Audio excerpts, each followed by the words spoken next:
Cara, eu não sei qual que é a lógica do toalhas brancas, mas se você falou que eu tava com toalhas brancas, eu não vou perder essa chance de pagar esse mico, cara. Nunca entrei com toalhas brancas. Eu imagino que o Aerosmith entra com toalhas brancas, mas eu não. Sensacional. Faltou frutas silvestres, faltou outras questões também. Enfim, Ale Salva, um prazer estar com você aqui, grande amigo. Acho que a nossa relação transcende, a gente se esbarra em sala de aula, se esbarra para tomar chopp. Ale Salva, que honra ter você conosco. Em nome do nosso Summit, é um prazer. A fala é sua, o palco é seu. Obrigado, meu caro. Hiller, valeu, cara. Cara, muito obrigado pelo convite. Assim, toda vez que você chama, eu vou. Acho que você está falando, a gente estava conversando agora há pouco sobre um outro professor que é amigo nosso, que é uma grande referência. Você, para mim, é uma das grandes referências. Não me canso de dizer se eu sou professor, é porque um dia você me falou a verdade, doa o que doer. Acho que você fala assim, esse louco não vai querer, né? Você me contou como era difícil ser professor. O esforço que a gente faz talvez seja a forma mais difícil de ficar pobre, mas é delicioso, cara. Então, sempre que você chamar, eu apareço, cara. Queria agradecer a galera que tá aqui. A gente tá em 65, cara, num final de terça-feira. Que delícia. É, Tô de olho no chat, gente, e eu acho que eu vou usar os slides como um pretexto para nossa conversa, mas à medida que vocês forem comentando aqui no chat, quando eu conseguir, eu já respondo e eventualmente a gente muda a dinâmica para deixar o negócio mais interativo. Vou compartilhar aqui a minha tela. é, E para mim, gente, é um grande prazer, uma grande honra estar com vocês em mais um Brand Summit, baita evento delícia, que cada vez traz gente interessante para falar de temas relevantes, né? Quando a gente olha esse line-up, cara, dá até uma, sabe, uma responsa, assim, um frio na barriga. Tipo, meu, sério que eu tô no meio desses caras? E é mó legal estar no meio desses caras para falar de um tema que me é muito caro, que é gestão de marca, reputação de marca e o que a gente faz para cuidar melhor das nossas marcas, né? Ser um líder de branding tá ficando mais difícil, mas tá ficando mais difícil, divertido. E eu acho que a fala da Rô, ela é muito legal porque tem algumas coisas que a gente pensa, que a gente vê que são temas que perpassam por várias apresentações. Então, faço aqui meu convite para a gente ficar amiguinho nas redes sociais. No Instagram eu tô como Prof. Ale Salvador. No LinkedIn eu tô como Alexandre Borba Salvador. É legal a gente ter esse contato, porque eventualmente tem uma dúvida, alguma recomendação, qualquer coisa que vocês quiserem, ou também eu fico tietando vocês e acompanhando a carreira de vocês. É um ponto de contato que a gente consegue se falar no dia a dia, né? Gosto de falar um pouco que eu já trabalhei com diferentes coisas, gente. Eu já trabalhei com tecnologia, eu já trabalhei com startup, eu já trabalhei com consultoria, com treinamento. Fui por muitos anos, por uns 25 anos, executivo de grandes empresas. Então, acho que como eu passei um pouquinho em cada lugar, eu tento ter uma visão dos problemas por diferentes prismas, né? Acho que quando você olha como executivo, como consultor, como consumidor, você começa a olhar para as coisas com uma outra, como pesquisador, para as coisas com outra profundidade. Hoje eu sou professor na SPM, na pós e na graduação. Comecei a graduação nesse começo de ano, ainda dá um frio na barriga. É muito legal, mas a responsabilidade é grande ser professor de graduação. Eu achava que ia ser mais fácil do que está sendo, mas é muito gratificante. Sou professor da pós, professor de MBA, e tenho uma posição que é coordenador do eixo marketing, que é quase como se fosse um curador de conteúdo de marketing para todos os cursos da SPM. Tenho a minha consultoria Domenicari, que está meio adormecidinha, mas é por onde eu imito nota quando tem um treinamento, uma palestra, alguma coisa. E estou desde o ano passado no conselho consultivo da Troiano Branding, que para mim é uma honra porque eles são meus grandes professores em branding. Fora isso, e a parte mais legal, sou casado com a Juliana há um bom tempo, assim. A gente adora correr, adora mergulhar junto. Nós somos pais da Isa e da Bia, que são as gêmeas mais maravilhosas desse mundo. A gente tem foto dela todos os anos dentro do carrinho e os carrinhos estão ficando pequenos. Agora elas estão com 11 anos e eu ainda não consegui fazer a foto porque elas estão na fase de o pai, momico. E aí eu acho que eu vou ter que subornar elas para conseguir fazer isso. Adoro fazer pão, adoro correr, adoro mergulhar E acho que um hobby novo que eu tenho é jogar tênis com meu pai, que aos seus 75 anos me falou: vou te dar aula de tênis.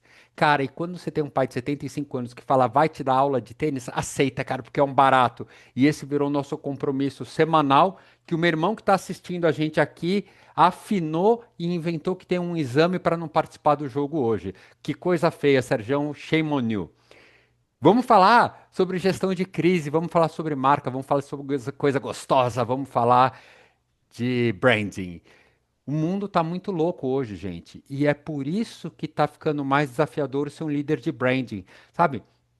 Sociedade do cancelamento, super ricos concentrando poder, tudo na rede social, empresas quebrando, gente fazendo layoff. A gente fala da pandemia, né? Que vivemos uma pandemia. Cara, e daqui a pouco vamos viver outra, porque do jeito que o mundo tá, vai aparecer outra. A gente não sabe mais o que fazer com AI. Acabou aquele negócio de colocar nenê desfilando na passarela vestido de fruta, mas a gente não sabe direito o que fazer com isso. O mundo tá muito louco. E essa história de guerra, cara, a gente teve guerra, vai parar de ter guerra, daqui a pouco tem mais guerra. E quando você perceber que tem um Trumpzinho nervoso olhando pra você, vai dar até um calafrio, né? A coisa tá feia, gente. E por isso eu proponho essa discussão em três tempos. Vamos falar sobre esse mundo em constante mudança e a fragilidade das marcas, que tem muito a ver com a fala da Rô, tem muito a ver com essa história das marcas terem que contar histórias que são verdadeiras. Vamos falar sobre uma revisão conceitual para depois a gente organizar o pensamento com alguns parâmetros. Então, esse mundo em constante mudança é engraçado porque hoje a gente ainda vive num mundo que teve as regras definidas lá na Revolução Industrial. A gente não está mais nesse mundo, mas a gente ainda vive de acordo com as regras desse mundo. E por isso que às vezes parece que a gente está vestindo uma roupa que não é nossa, sabe? A gente faz coisas que a gente não deveria precisar fazer, mas a gente faz do mesmo jeito. E acho que uma das evidências disso é que hoje, gente, a gente podia estar muito mais remoto do que a gente está hoje, mas cada vez mais a gente vê as empresas voltando para o presencial, porque a gente meio que aprendeu que o trabalho é presencial e é na hora do trabalho. Quer dizer, é das 8 às 7, das 9 às 6, e todo mundo junto como se existisse uma linha de montagem. Não tem mais essa linha de montagem, mas a gente aprendeu que o trabalho é assim. Olha, uma outra coisa que rolou na época da Revolução Industrial, é essa lógica da produção dos excedentes. A gente tem que ter escala, tem que ter excedente, porque quem produz mais ganha mais. É a lógica do winner take all. É, o vencedor pega tudo. E numa época que você precisa incentivar que as pessoas consumam mais do seu para você ter excedente, nasce o marketing querendo convencer as pessoas a consumiram aquilo que talvez elas não precisassem. E é por isso que hoje marketing ainda tem um nome sujo na praça. Por mais que nos últimos 10 anos a gente fala cada vez mais do marketing responsável, a área de marketing como um todo, ela foi criada para ajudar as empresas a produzirem mais e aumentar seus lucros. Hoje a gente tem mais compromisso com a sociedade, mas nem sempre foi assim. E acho que como derivando desse negócio, né, as marcas precisando produzir, ter mais escalas, a gente criou um modelo de negócio que foi meio que inflando uma bolha. E essa bolha, ela estourou na virada do século. Ela estourou quando a gente viu empresas que eram sólidas quebrando, a gente começou a ver as bolhas estourarem e a gente vê uma bolha atrás da outra, a cada mais ou menos 10 anos estoura uma bolha, a gente olha para trás e fala: ai, que bando de besta, não percebeu o que ia acontecer? Talvez vai acontecer daqui a pouco com as Bitcoin, mas a gente vai inflando essas bolhas. O mapa mundi começa a mudar no final do século passado. A gente vê uma crise da segurança, depois a gente vê uma crise da saúde, e aí a Naomi Klein escreve o No Logo. E quando a Naomi Klein escreve o No Logo, ela começa a evidenciar que parte dessas crises, dessas bolhas de consumo, se deviam às mentiras que as marcas estavam contando. Na mesma época, o Morgan Spurlock faz o Super Size Me, onde ele começa a comer McDonald's por 28 dias, porque ele falou, ué, se uma empresa pode sugerir, por que que eu não posso adotar? E aí o cara quase morre nessa proposta de seguir a promessa das marcas. Super legal, o Semprini, no primeiro capítulo do livro dele, A Marca Pós-Moderna, faz uma leitura muito bacana desse momento, mas o que a gente aprende nessa hora é que a sociedade começa a ficar mais crítica. A gente começa a ter uma visão de sustentabilidade diferente. A Annie Leonard faz a história das coisas e ela começa a mostrar como a cadeia não é tão limpa e tão linda quanto a gente acreditava. No Brasil, a gente começa a ver Ilha das Flores, a Lana com documentários para as crianças, como a criança alma do negócio, muito além do peso. E a gente começa a ver um desenvolvimento desse senso crítico na sociedade. Olha, mas até aí a sociedade tinha um senso crítico, mas eles não conseguiam se comunicar e se manifestar. Eles não gostavam, mas não gostavam quietinho. Mas quando a gente muda o modelo de comunicação e todo mundo passa a ter um smartphone, a lógica da comunicação é transformada, porque antes você tinha um produtor de mensagem e você tinha a sociedade como audiência. E a audiência ela é passiva, ela recebe mensagem. Ela até forma uma opinião, ela pode gostar ou não. Mas se ela não tem como reagir, essa crítica não espalha. Você fala uma mensagem de marca que não cai bem, as pessoas não gostam, mas elas ficam quietinhas. Olha, quando você muda o modelo de comunicação e a sociedade passa a ter voz ativa, começa a ter uma mistura de quem produz e quem recebe mensagem de marca, porque a audiência que era passiva começa a produzir mensagem de marca. Olha, se a galera tem voz ativa e está ficando mais crítica, o poder está sendo redistribuído. E a gente vê que numa sociedade polarizada e mais crítica, as pessoas com poder de comunicação começam a cobrar maior coerência das marcas. Então a gente vê no começo, mais ou menos 2005, 2006, quando a Unilever lançou o seu logo do U e começou a falar: prazer, sociedade, eu sou a Unilever, sou detentora dessas marcas e os meus valores são esses. A sociedade pera e fala, para um pouquinho, Unilever. Você está falando que esse é o papel da mulher, que é lindo. E você tem Dove, que fala de uma mulher de verdade, com curvas de verdade, não estereotipada, não sexualizada. E isso é fantástico. Mas no teu portfólio você tem Axe. E Axe fala da mulher objeto. Assim, o Jeremias colecionava mulheres. Eu mostrei ontem na aula o filme de Axe antigo para minha turma. As meninas ficaram revoltadas. E como que. Peraí, Unilever, o que que você acredita da mulher? E a Unilever teve que pensar, porque até então, como ela tinha uma estratégia de marcas independentes, ela nunca tinha se cobrado por ser coerente entre as marcas. E a partir daí ela percebe a sua responsabilidade em ser coerente com as marcas. A gente vê marcas que começaram a ser peitadas pela sociedade e falar, cara, isso não pode mais. E aí a Skol, que tinha um histórico de, não só a Skol, né, sendo justo, quase todas as cervejas tinha, a gente quase que aceitava ser propaganda de cerveja é sexista, como se fosse um dado da sociedade. Cara, a gente pode contestar isso e pode não aceitar. Então a Skol, no momento da sociedade cobrando coerência e posicionamento das marcas, ela revê a sua comunicação e o Desce Redondo deixa de ser uma malandragem para ser uma atitude mais inclusiva. E ela repensa a posição da mulher.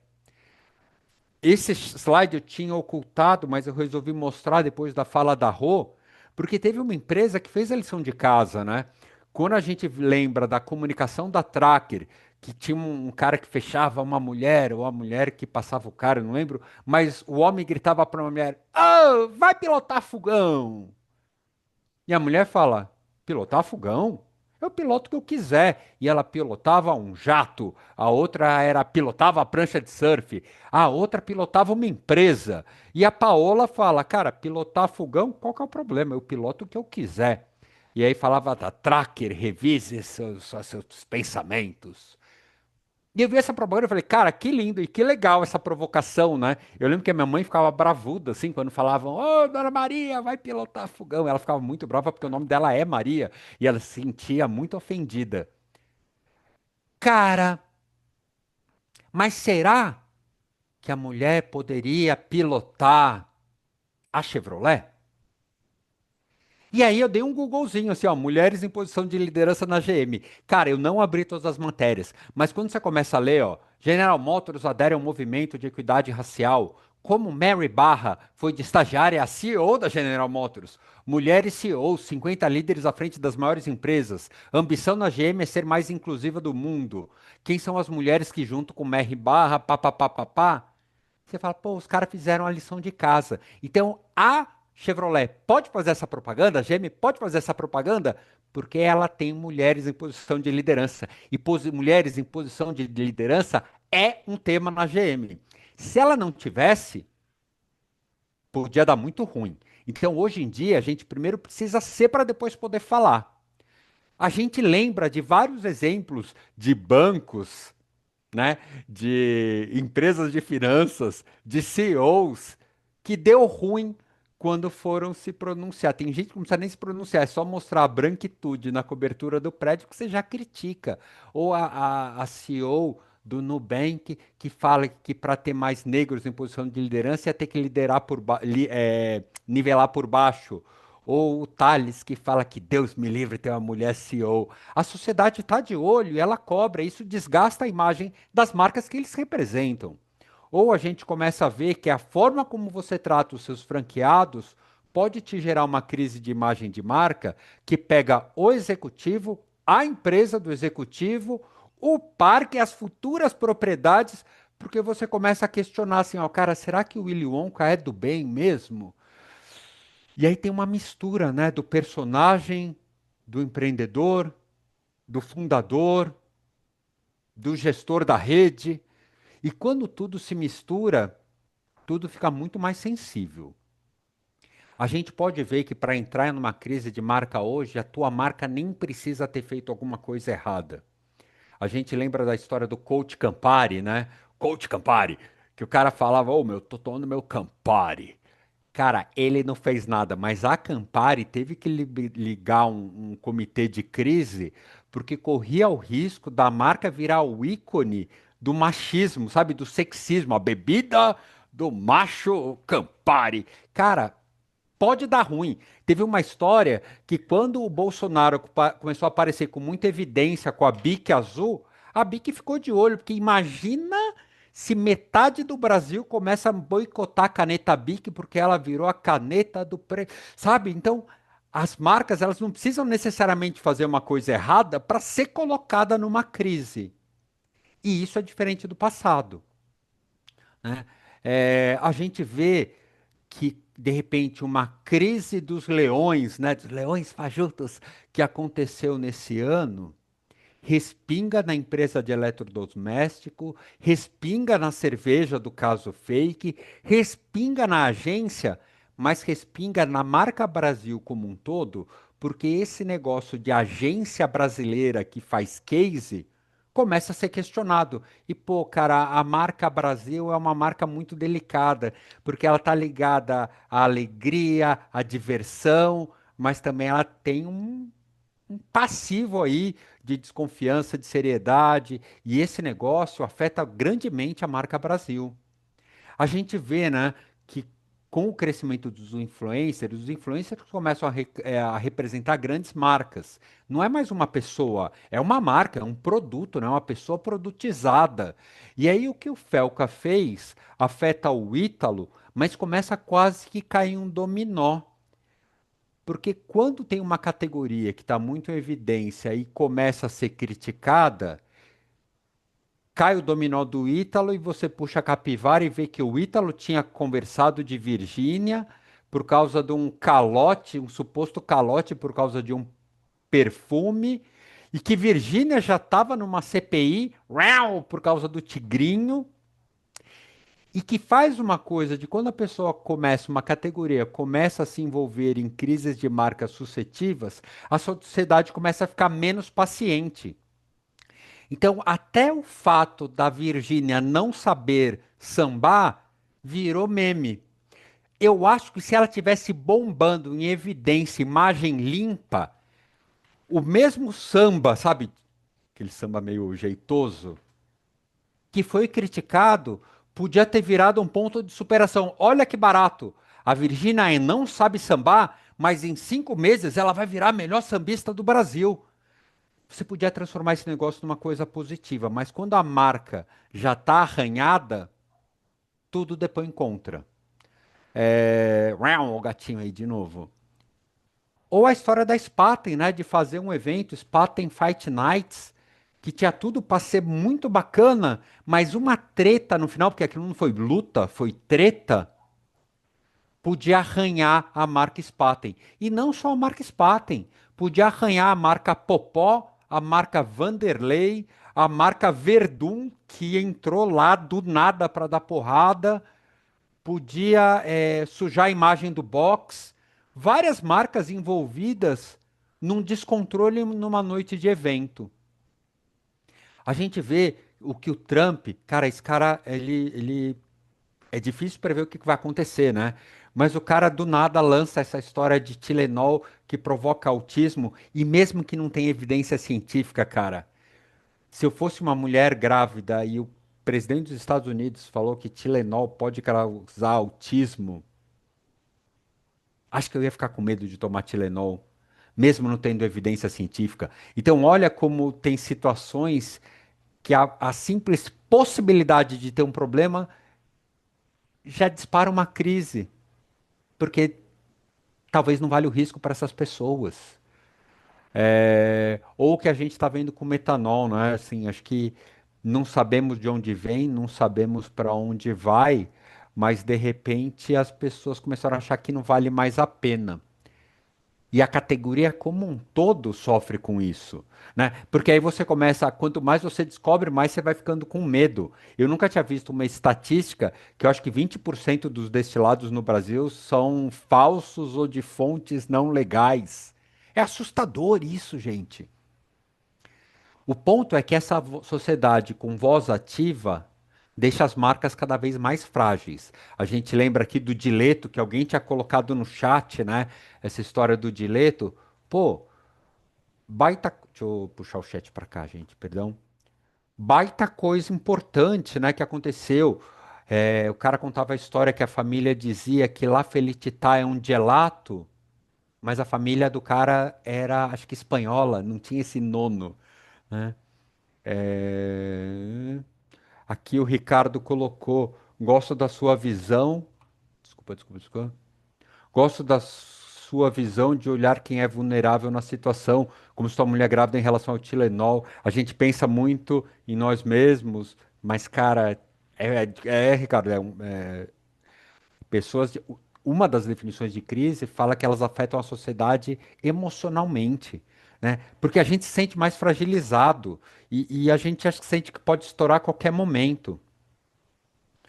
É...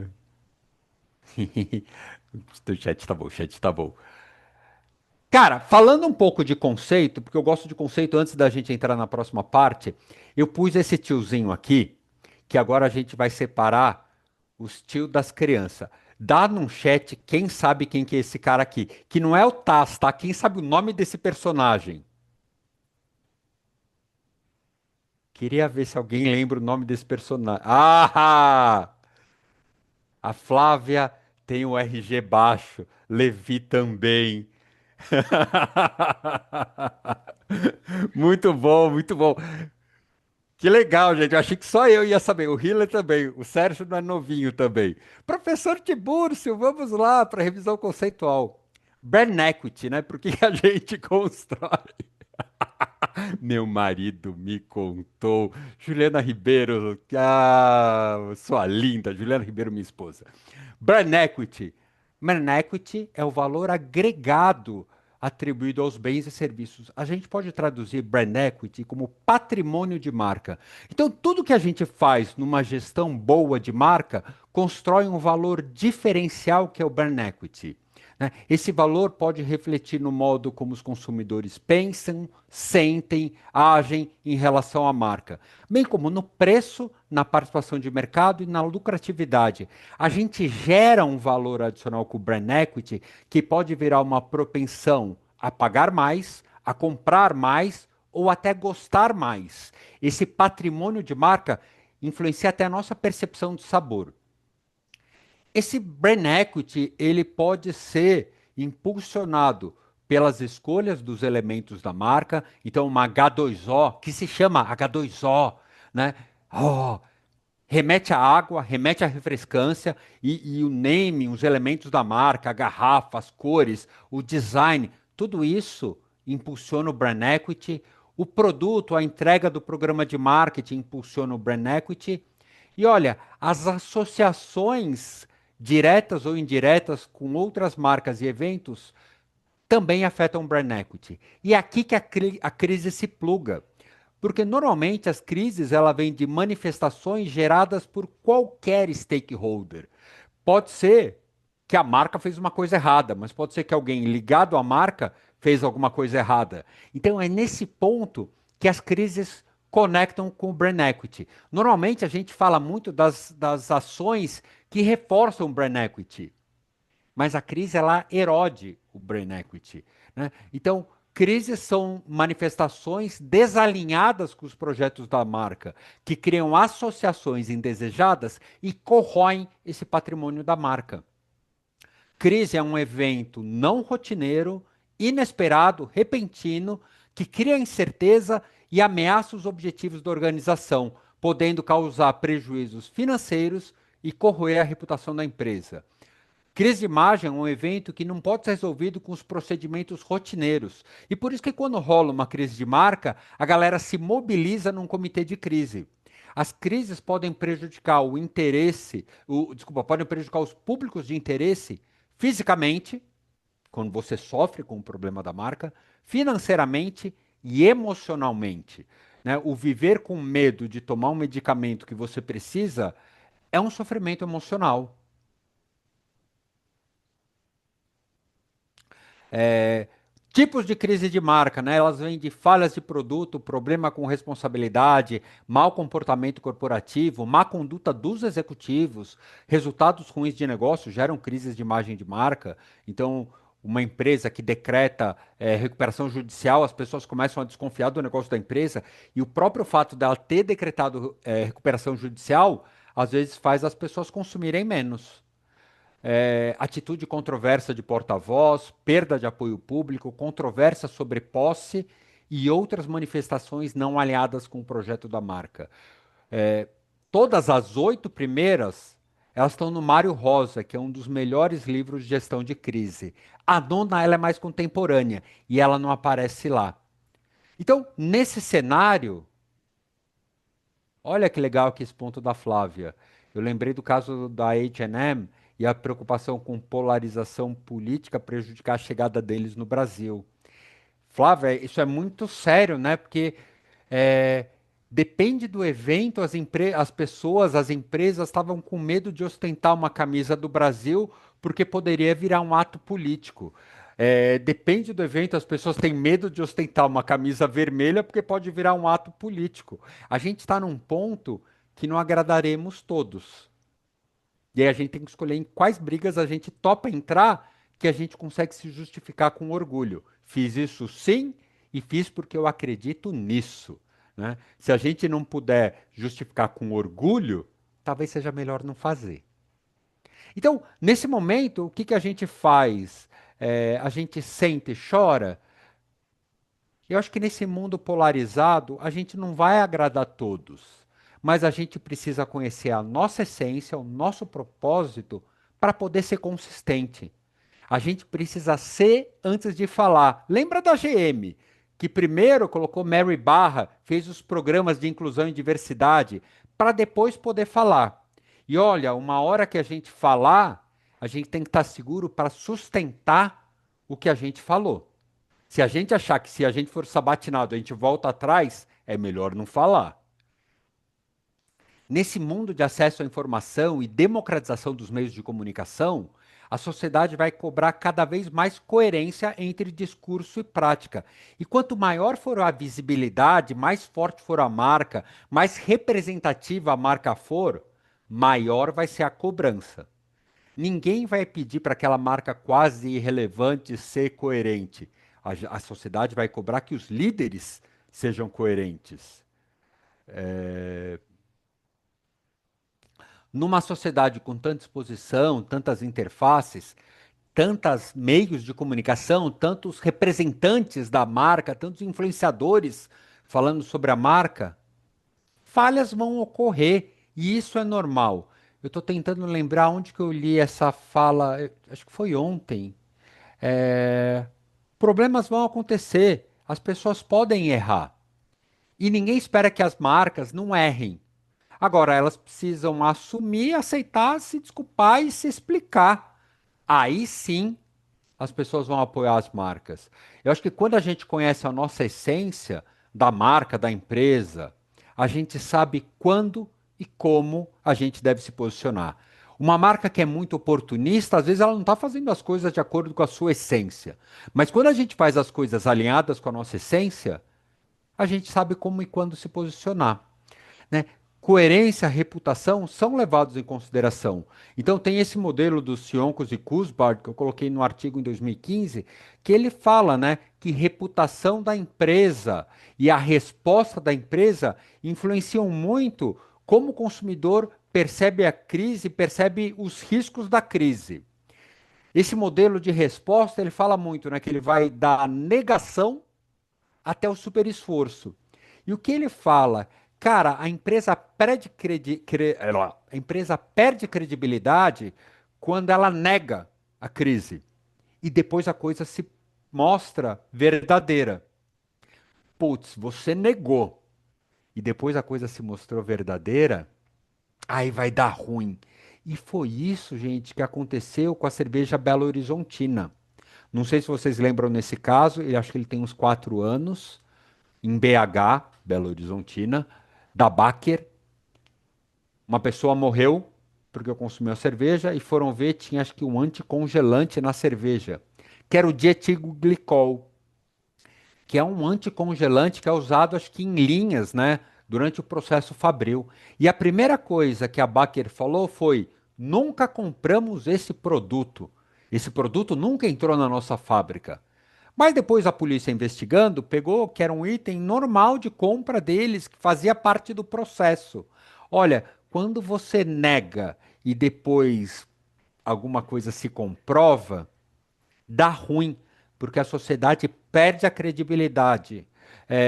Um exemplo muito diferente foi o que aconteceu com o Itambezinho. Esse já deve fazer aqui uns bons anos, ó, 2016, faz quase 10 anos. Uma criança morreu porque tomou um Itambezinho.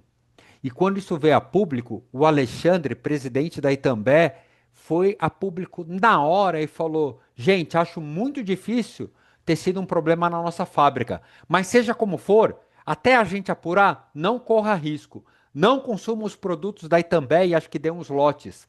Ele falou: a gente não sabe o que aconteceu e a gente vai tentar apurar o mais rápido possível. No final, eles apuraram e o Alexandre estava certo. Foi uma contaminação fora das fábricas. Uma pessoa, de propósito, injetou um veneno que era para um desafeto, mas daí uma criança acabou tomando.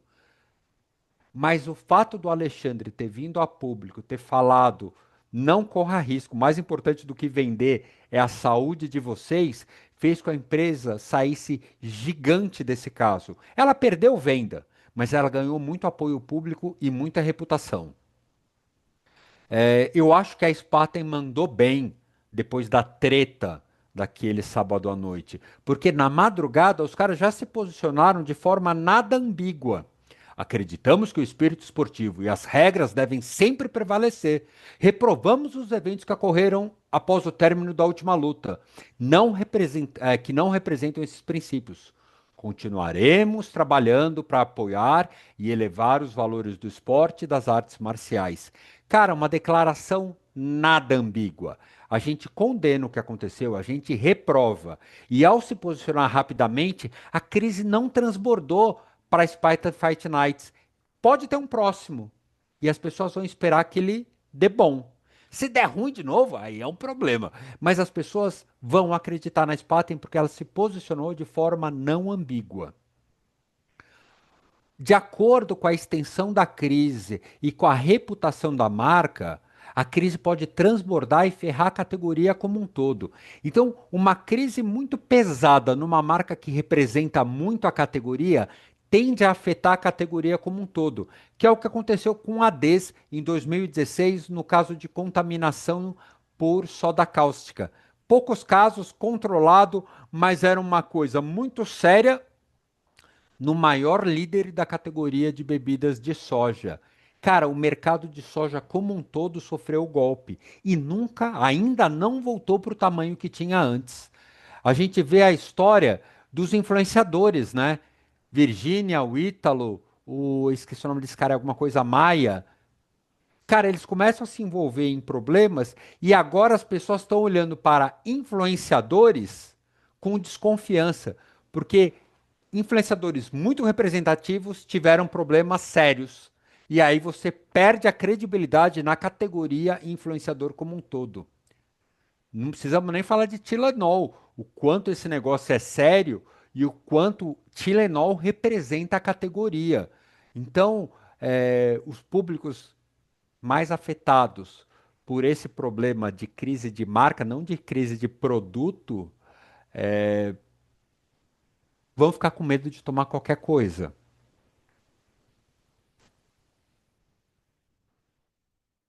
É, Vitor, Vitor perguntou aqui, é possível uma espécie de crise simulada e sob controle como forma da marca se colocar no centro da discussão de alguma maneira? É possível, é sempre possível. É perigoso. Pode destruir a marca se a coisa for descoberta. E eu acho que não vale a pena, eu acho que não vale a pena. Mas possível é, Vitor.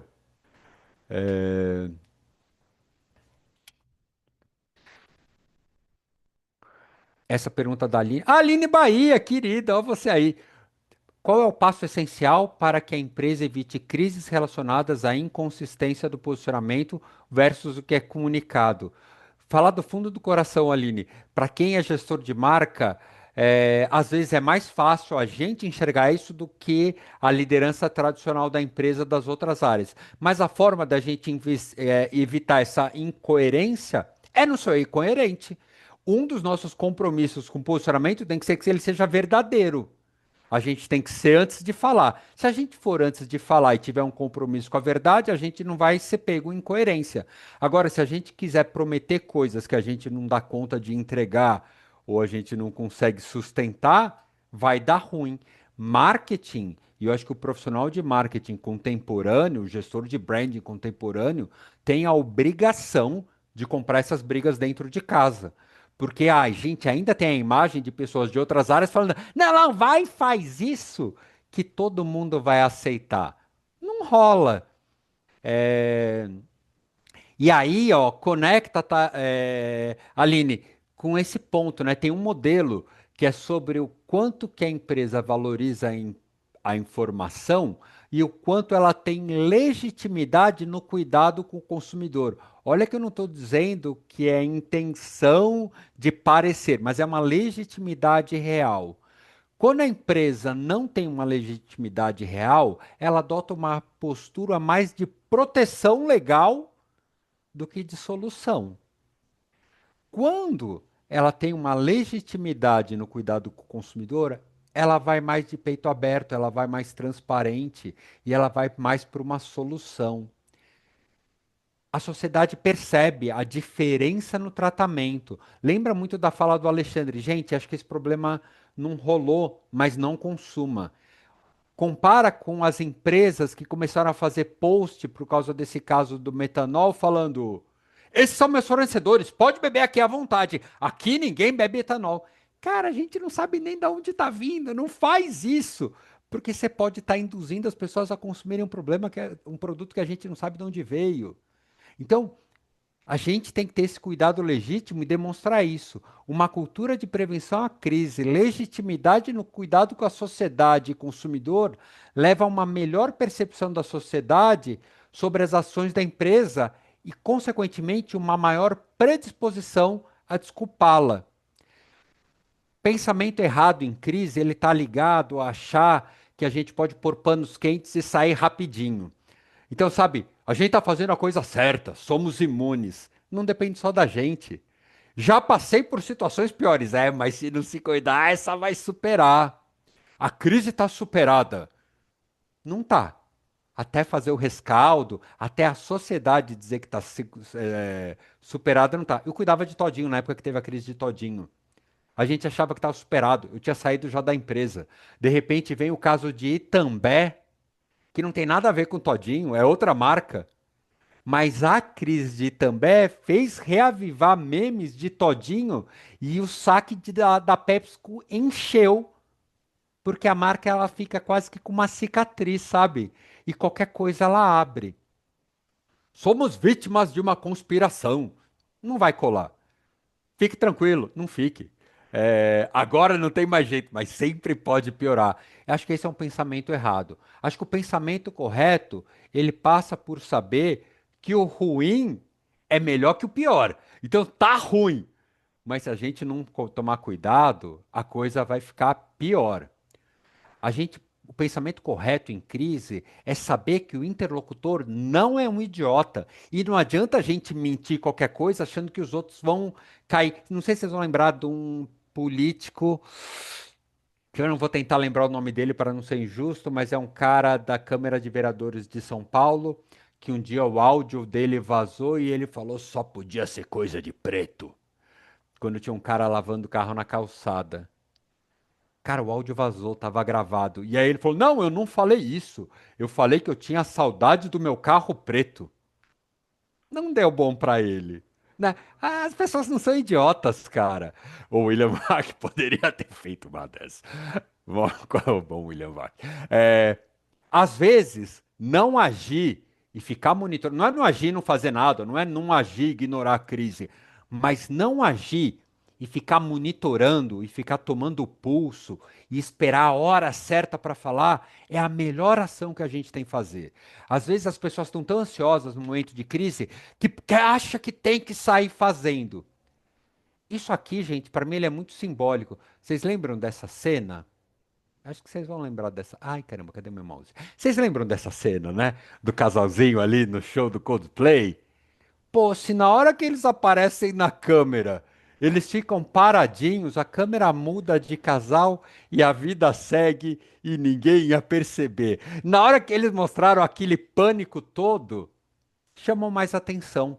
Então tem hora, cara, que muito movimento só aviva a crise. A gente pode lembrar de no auge do petrolão, a marca Petrobras, ela estava devastada. Só que a cada 6 meses, os caras não aguentavam de ansiedade e eles faziam um filme sobre o orgulho de ser Petrobras. Cara, esse filme que sai antes da hora, ele só piorava a raiva que as pessoas estavam com a Petrobras. Era a hora dela ficar quietinha, esperar a coisa acalmar. E depois que a coisa acalmar, começa a falar de outros temas, não vai falar do orgulho e do compromisso com a verdade, né? Às vezes é melhor saber esperar a brasa esfriar, né? Cara, depois da crise ainda é crise e você tem que ficar ligado. Desmentido é um bumerangue, você mente e ele volta. E aqui eu acho que teve a fala da Rô, teve a fala do Hiller. A gente vai falar disso daqui a pouquinho, Flávio. Aí eu não sei se eu tô tão otimista quanto você. É, credibilidade é para gastar, então você constrói uma reputação que, cara, numa hora de crise, com muita humildade, você oferece essa reputação para o mercado. Jornalista é opinião público e opinião pública e não pode ser desconsiderado. Não espere torcida, espere só respeito. Se não estiverem atacando pedra, pegando fogo, às vezes já tá bom. Vão tacar umas pedrinhas. Mas se ela não estiver pegando fogo, tá bom. Crises são sempre simbólicas e é importante a gente estudar com um olhar de semiótica o que está sendo criticado naquele momento. Porque as marcas, elas não são só as marcas, elas são símbolos de coisas maiores. Então, de acordo com o momento, a gente tem que entender qual que é o jogo que está sendo disputado. E prevenção sempre. A melhor crise é aquela que nunca aconteceu. Então, voltando para a questão da Bahia, né? Da Aline Bahia.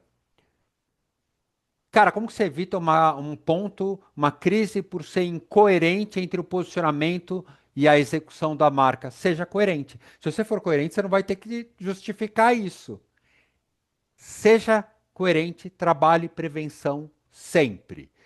Não dá para pensar as crises todas. A gente precisa lidar como se todas elas fossem passar por uma crise.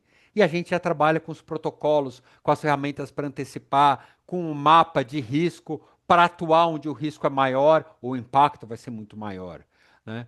Mais do que competência técnica, ser um gestor de crise exige competências comportamentais. O gestor de crise ele tem que ser especialista, generalista e um grande líder. É, E aqui pegando a fala da Flávia, né? Vou pegar exemplos que não são tão positivos, mas eles mostram que tudo passa, gente. Até uva passa. Piada cretina. Mas, ó, reputação é para ser gasta. Vocês lembram da crise de Brumadinho, do Rio Doce, o córrego do Feijão, destruindo as cidades em Minas Gerais e as pessoas já decretando, né, o fim da Vale. Cara, passado ali 6 anos, Vale tá bombando, gente. A Vale tá bombando. A gente lembra de 2014, né? Em 2011, a Zara foi pega com a história de trabalho escravo. E as pessoas falavam: a Zara, nossa, nunca mais coloco uma roupa da Zara. Mas parece que a gente esqueceu isso, porque a Zara tá bombando, né? E aí a gente pode pensar: ah, não, mas ó, é que desde 2011 a Zara aprendeu e ela tem agido de forma correta.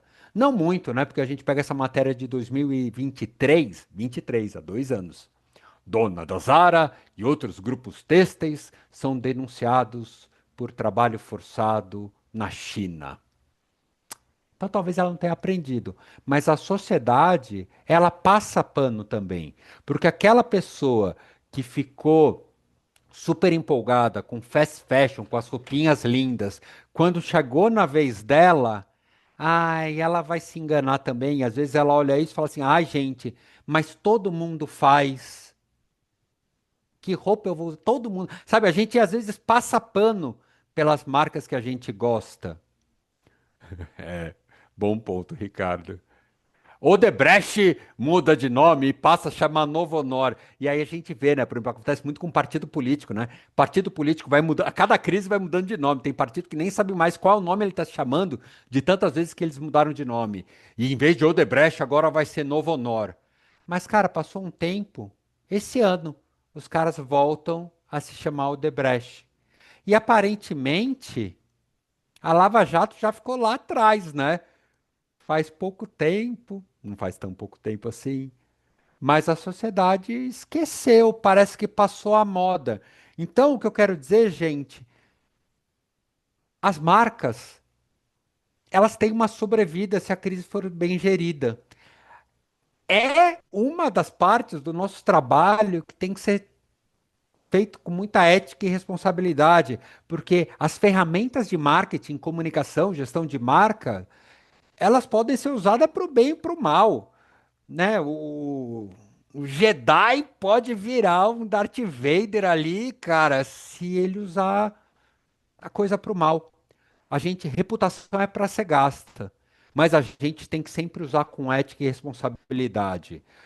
Tem muita gente que não usa, tem muita gente que usa ali um lado meio sujo para fazer o que quer. Mas eu acho que cada vez mais, quem trabalha com formação de líderes, quem trabalha com formação de profissionais de branding, precisa segurar essa bandeira da ética e da responsabilidade. As ferramentas de marca são muito poderosas para a gente usar de qualquer jeito.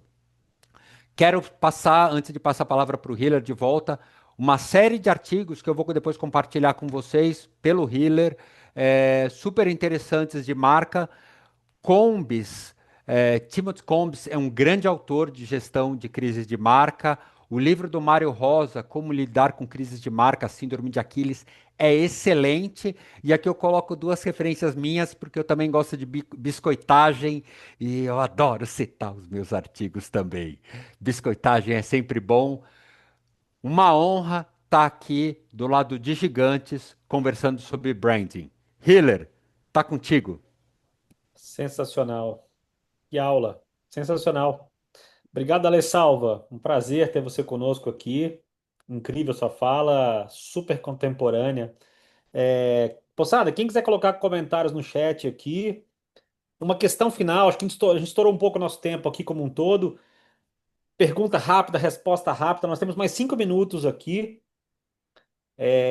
Ô, Salva, a AWS ontem, né? A Amazon lá, a nuvem, deu zebra e tal. Cara, resolver o problema, chegar logo com a versão, soltar uma nota. Você consegue pensar assim, um incêndio florestal, né? Problemas É, acontecem, né? Mas difícil lidar numa situação dessa, né? cara, mas sabe o que eu acho que nesse caso, é, eu comecei a minha vida profissional em helpdesk. Eu era o cara que resolveu o problema quando a máquina não ligava. Então, há mais de 30 anos, eu sei que tem que dar pau, cara. Eu sou tiozinho e eu tenho um mantra que é pendrive salva. Ontem na SPM tinha professor em pânico porque estava tudo na nuvem e eu tava lá com o meu pendrive. Cara, dá pau. Eu acho que é fato da vida, assim. Hoje a gente vive numa dependência de redes e nuvens monstruosas e esse problema não vai acabar. Então aconteceu ontem com a Amazon, vai acontecer com qualquer um e mais frequente. A gente está no limite e vai ser fato da vida, assim. É tipo, o metrô saiu do. O metrô. Faltou luz no metrô, o metrô parou, a rede caiu. Problemas contemporâneos. Eu acho que a Amazon não vai fazer muito barulho e daqui a 2 dias a gente vai esquecer porque vai cair outro servidor. Muito bom. Salva, tem uma última questão aqui do Leonardo Rivas. Olha no chat aí, por gentileza. Uma questão que ele colocou 2 vezes no chat. Se você puder comentar, por gentileza. Como você enxerga a alavancagem de marca a partir do Founder-led Growth como instituições de ensino? Léo, eu tenho um olhar meio crítico para essa. Mas isso é muito pessoal, tá? Não estou falando nada com base em artigo científico ou com pesquisa. Mas para essa relação do dono, do founder, do. Sabe, das pessoas que tocam o negócio aparecendo como símbolo do negócio. Acho que você corre um risco desnecessário. Sabe, é tipo a história do Thales, a história do Alexandre da Cacau Show, a história do cara Da da. CIMED. Não, pode ser o da CIMED, mas qual que é o nome das farmácias baratas lá que tem o tiozinho? Ah, na Ultra Farma, do lado de Ultra casa Farma, o aqui. Sidney. O Sidney da Ultra Farma. Cara, A Van. é, Cara, eu acho que você começa a correr um risco, porque às vezes você ser o dono de um negócio grande não é uma coisa bonita, cara. Uma hora você vai ter que fazer um passaralho porque o negócio não suporta, sabe? Uma hora você vai tomar medidas impopulares que são importantes para a gestão do negócio. Só que quando o executivo é a cara da empresa, as coisas se misturam muito. Então, eu concordo, quando você tem um cara carismático liderando, mostrando, ele inspira muito. Só que você fica na dependência dele. Hoje, gente, eu acho que a Apple ela está entrando numa crise de identidade de marca, porque muito do poder da Apple emanava do Steve Jobs. E um dos valores da Apple era ser anticorporativo. Agora, olha para o Tim Cook e me fala que o cara é anticorporativo. Ah, sabe? Eu acho que fica muito preso na pessoa. Eu não sei se eu te respondi, cara. Mas assim, isso de novo, opinião pessoal. Nada com pesquisa, nada com outros fundamentos. muito bom, sensacional. Alessalva, em nome do nosso Summit, obrigado pela tua fala, super inspiradora, como sempre. Sem palavras, obrigado, agradeço. Cara, Hiller, se eu puder te pedir um favor, eu queria te pedir para Sérgio Salvador, que nos ouve aqui, parar de ser picareta e jogar tênis, porque é um compromisso que ele assumiu com a nossa família. Muito bom. Não, é isso aí, cara. Indireta ou direta aqui pro irmão no grupo do Zap, diante de 47 pessoas. Isso é maravilhoso. Sérgio Salvador. Vamos lá, todo mundo coloca no chat, vai. Sérgio Salvador. Vai jogar tênis, meu filho. Toma vergonha na cara. Vai todo mundo colocando no chat aí. Vou colocar também aqui. SS. Toma vergonha na cara. Muito bom, muito bom, muito bom. Alessalva, obrigado, meu caro. Hiller, obrigado. Gente, Valeu. vocês são uns Gente, queridos, uns lindinhos. Se me chamar, eu venho, Hiller. maravilha, Salva. Obrigado, agradeço. Gente, eu vou pedir mais um minuto de vocês aqui, por gentileza. Eu tenho dois slides finais aqui, só para a gente fazer um recap, né, do que foi o dia de hoje aqui e agradecer a todos vocês aí pela presença no Summit, no primeiro dia, oficialmente, vamos chamar assim. A gente começou logo cedo com o Guilherme Brotons, lá direto do Brooklyn, New York. Passou o bastão para o Gavronski, depois César Rapaz. Agora à tarde, eu amei essas três falas, acho que elas se interconectam, né? O Wendel, a Rô e essa super aula do Alessalva agora. Gente, não fiquem tristes, não chorem. Amanhã eu não vou estar com vocês aqui de manhã. Eu vou dar aula amanhã cedo para uma graduação também lá no IED. Mas o Fael vai nos representar com extrema alegria. Ele vai estar conosco aqui numa fala inicial dele, passa o bastão para a Bruna Rocha e encerra com o João Paulo, o mais novo maratonista de Chicago.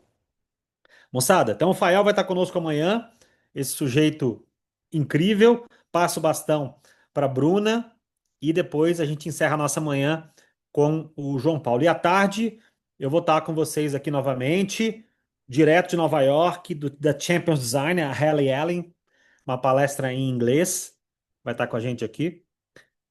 Passo o bastão para o Gabs, a minha grande referência de inovação em embalagem, e encerra com o Renan Silvestre falando sobre métricas, tá bom? Moçada, o Branding Summit Festival é um oferecimento da Grown, a comunidade das pessoas que movem as marcas. Eu queria convidá-los a conhecer. O nosso grupo está fechado, ninguém solta a mão de ninguém. Quem quiser dar uma olhadinha no nosso site, tem todas as informações de todas as 10, 11 entregas que nós temos aqui na Grown, desde desconto para comprar café até encontros semanais, mentoria, enfim. Quem faz parte do Branding Summit Festival, me chama no Zap nesse QR Code e tem R$ 400 de desconto na taxa de adesão da Gron, que é verde em dinamarquês. E porque a Dinamarca é o berço do design mais contemporâneo do planeta. Moçada, obrigado.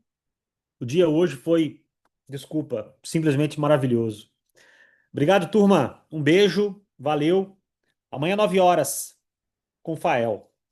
Valeu, moçada. Tchau.